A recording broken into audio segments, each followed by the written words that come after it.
today? Morning, Kevin. How are you? Doing fine. I know you're hard at work. We're looking at this Obamacare repeal bill. The House has looked like they've made some revisions to this. Is it enough, do you think?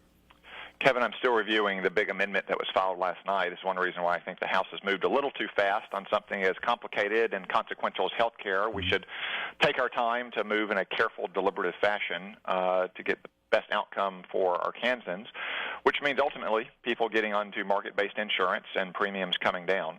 From what I can tell so far, the Medicaid changes that were announced yesterday are an improvement over the original bill. But the biggest problems with the original bill was with the private individual insurance market. I just don't think it does enough to bring down the cost of health insurance for most Arkansans. So I'll follow the debate this week in the House if they, in fact, have a vote and the bill passes.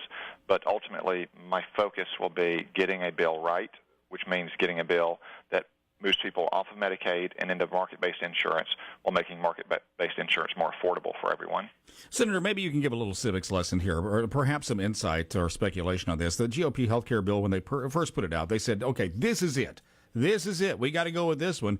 And now they've done the revision on it. I mean, isn't this how that's supposed to work? Isn't there a compromise? I mean, why didn't they do that in the beginning? Yeah, well, so, Kevin, what you've seen over the last couple of weeks is what I wish we'd seen more of in the final days before the vote on Obamacare in 2009 and 2010, of open, vigorous debate trying to evaluate with a fact-based body of knowledge and evidence the implications of Obamacare. If the Democrats had done that in 2009 and 2010, Obamacare might not be collapsing under its own weight.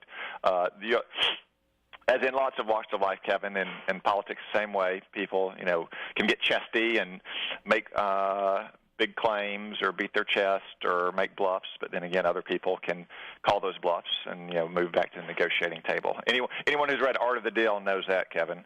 So I'm pleased that, the House leaders have listened to all the concerns of the rank-and-file members and made some changes. I still think that we're moving a little bit too fast and that we can make this bill better in the House before it moves to the Senate.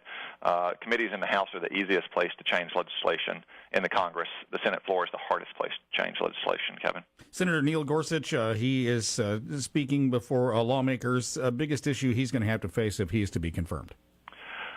Bill Gorsuch has a distinguished career as a jurist, a judge who puts the law and the Constitution first and puts his own opinion second, as he said in his speech the night he was nominated. Any judge who always agrees with the results of his cases is probably not doing his job right.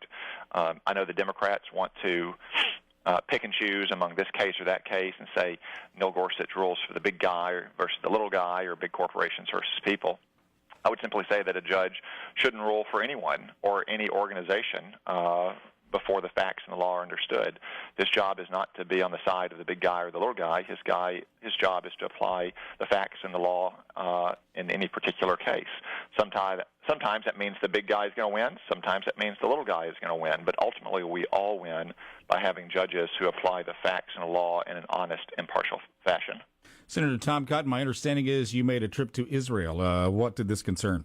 We had a busy trip over the weekend. The Senate Intelligence Committee members and I went to Lebanon, Jordan, and Israel to assess some of the programs and the infrastructure we have in place in that region of the world. It's very dangerous, and the dangers, I think, are growing. Just while we were in the country, Israelis military had to strike convoys in Syria, presumably carrying missiles from Iran to the terrorist organization Hezbollah on its northern border in Lebanon.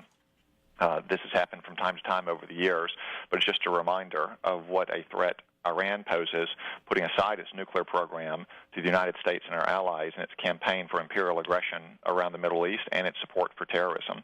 I will say this, though. The level of cooperation and support between the Israeli government, the U.S. government, and the Jordanian government, the U.S. government, is as great as I've ever seen. And being in the Middle East simply confirmed what I've been hearing in Washington from ambassadors and foreign ministers, is that the traditional allies in the Middle East are greatly reassured over the last 2 months that we have a new administration in Washington who supports those alliances, who is not trying to conciliate with Iran or somehow create a cold peace in the Middle East between Iran and our traditional allies, as Barack Obama said. I'm sorry, Senator Tom Cotton, thank you very much for the time this morning. Thank you, Kevin. 746 News Radio 102.9 KARN. I'll look at our headlines now.